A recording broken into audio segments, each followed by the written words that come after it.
What's up, guys? This is Duno here, and today I'll be adding the 13th part to What If Naruto Was in Pokemon.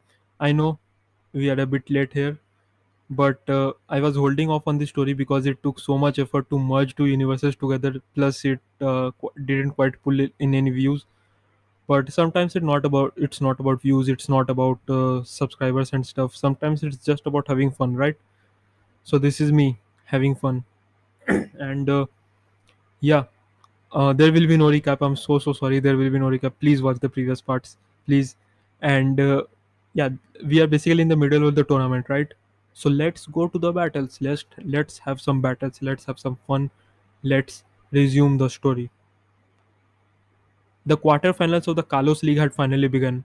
Naruto took his place against his next opponent, Konkoro from the hidden village of Sand. Konkoro looked at Naruto and tells him that his hair looks stupid, just like noodles. Naruto claps back saying he will take that as a compliment, as he is a fan of ramen. Konkoro, on the other hand, looks like a clown from a circus.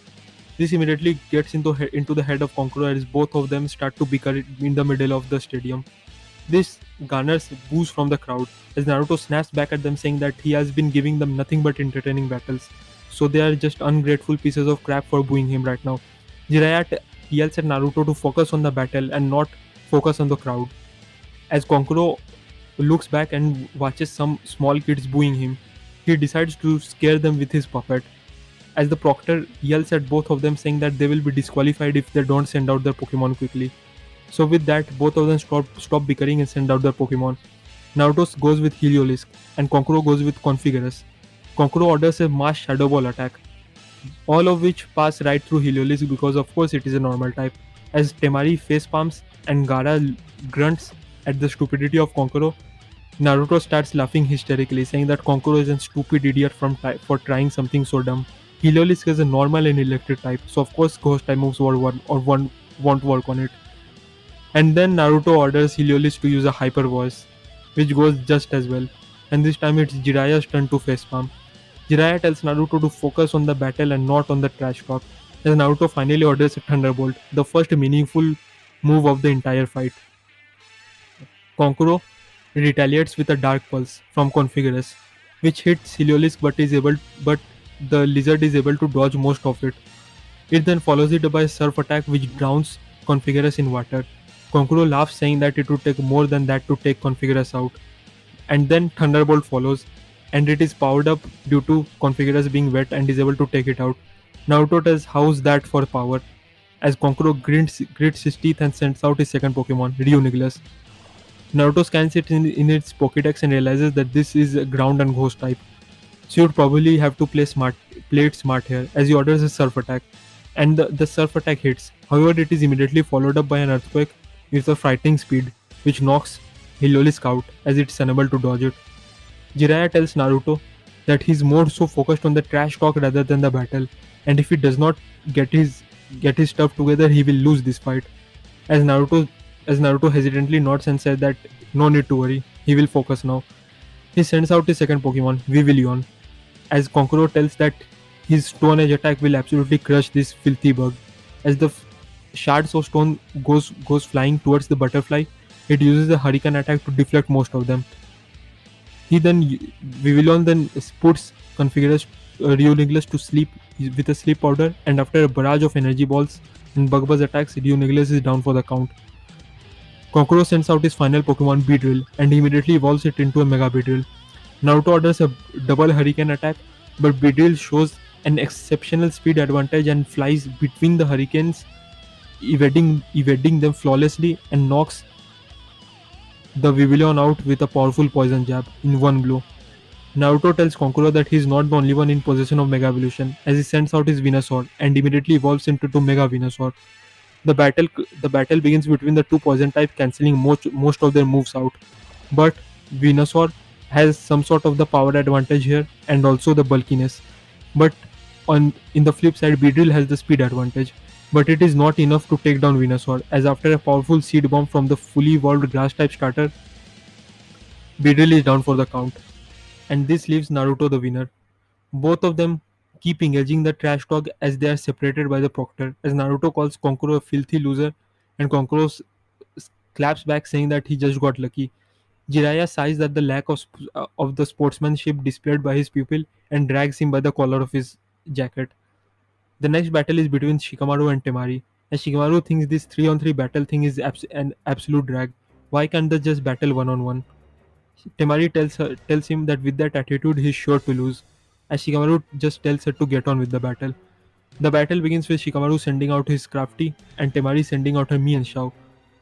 And after trading some punches and kicks, Shikamaru realizes what Temari is about to order next.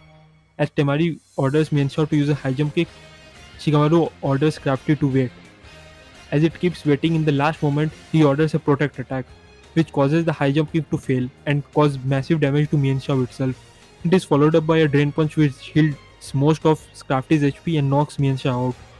Shikamaru just had smarted one of the most intelligent trainers in the entire tournament, and this immediately gets under Temari's skin as she sends out an unpleasant, and before Scrafty could even react, a powerful barrage of aerialist takes it out as is unable to land any meaningful offense on the flying type. Shikamaru sends out his slacking next, but however, it is highly hindered due to its student ability, and it falls prey to an early sky attack from Temari. But once again, this was a trap from Shikamaru. As soon as the sky attack gets close, Slacking unleashes a hyper beam attack, which knocks Unpheasant out.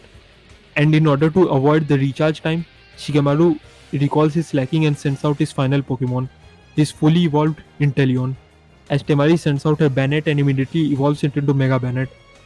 The battle begins as immediately Shikamaru orders his Inteleon to use Focus Energy, and Temari orders a Shadow Ball. Shikamaru orders Inteleon to tank the Shadow Ball and hit Banette with a Snipe Shot.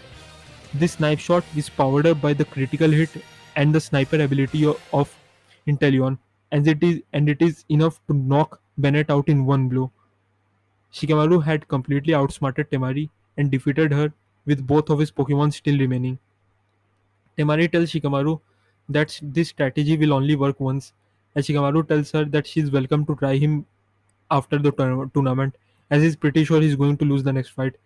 Temari smacks him with her fan and tells him that he better not lose his next fight, as she does not want to be the one who got eliminated by a loser from this tournament, as Shikamaru tells her that she is a troublesome woman before they leave. The next battle will be between Sasuke Uchiha and Haku Yumi. The battle begins as Naruto looks on from the stands, as Sasuke sends out his Zero Aura and Haku sends out his Weavile.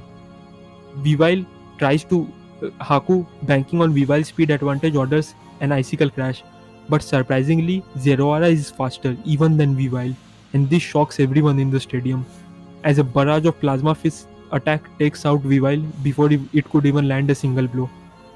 Haku realizes that this is not a battle that he can win by speed, so he sends out his Cyrogonal and immediately orders the demonic prison mirror trap technique, as Zeraora is trapped on all sides by Kyrogonal, as it unleashes multiple Ice Beam, and then Sasuke reveals his ultimate weapon. He forces Zeraora to go through one of those mutations, the forced Mega Evolution that Orochimaru used against Naruto in their previous battle. As Naruto looks in horror, Zeraora spots two bright, dark wings as its tail disappears and its complexion changes.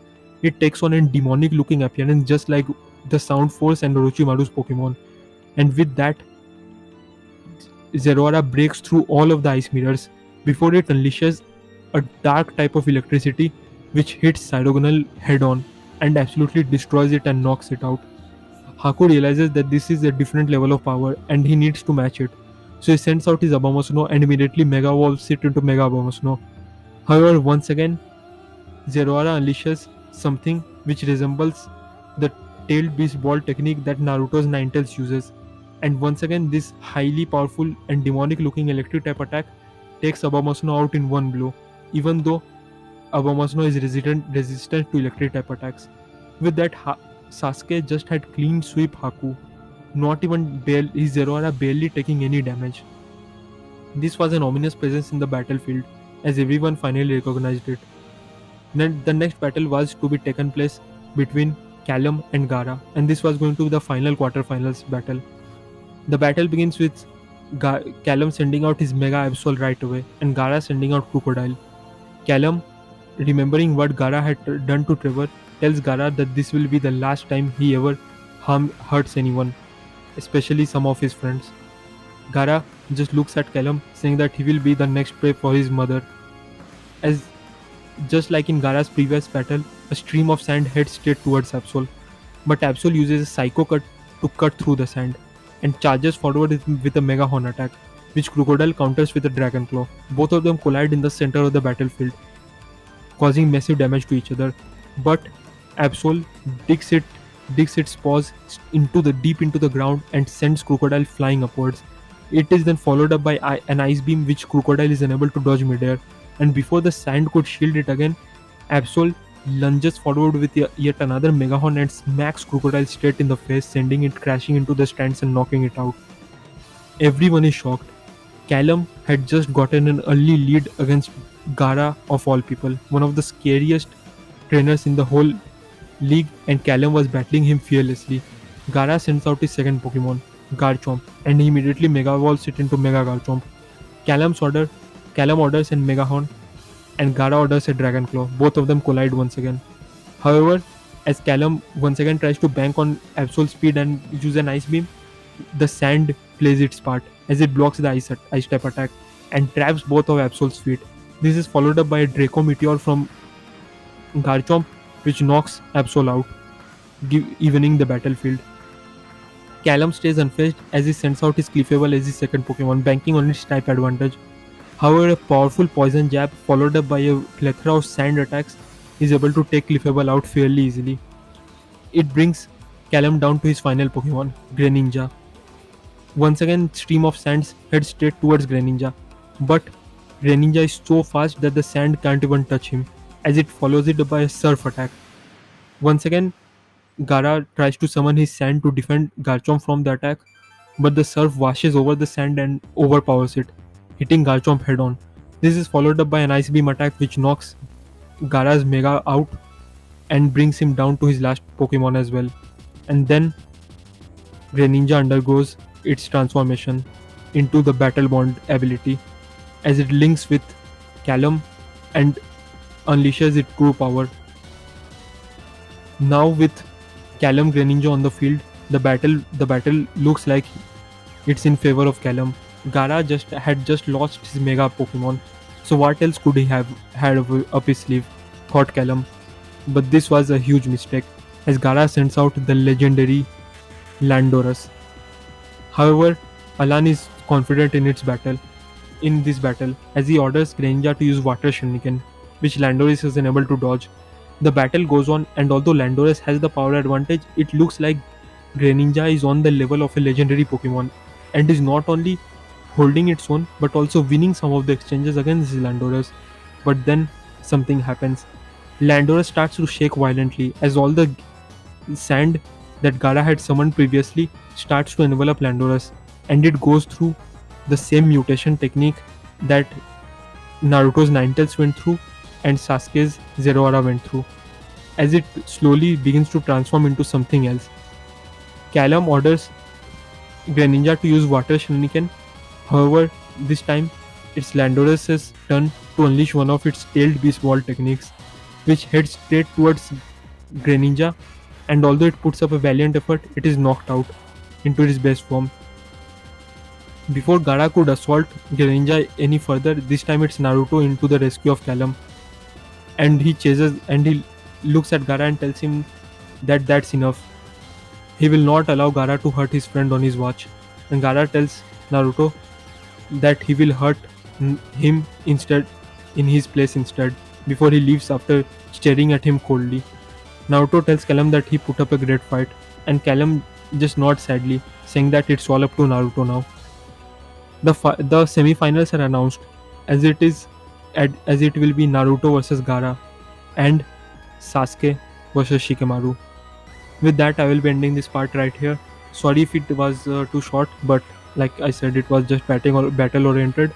And let me know in the comment section if you want the next part of this sooner, so I will make it sooner, or I will make it in my own pace.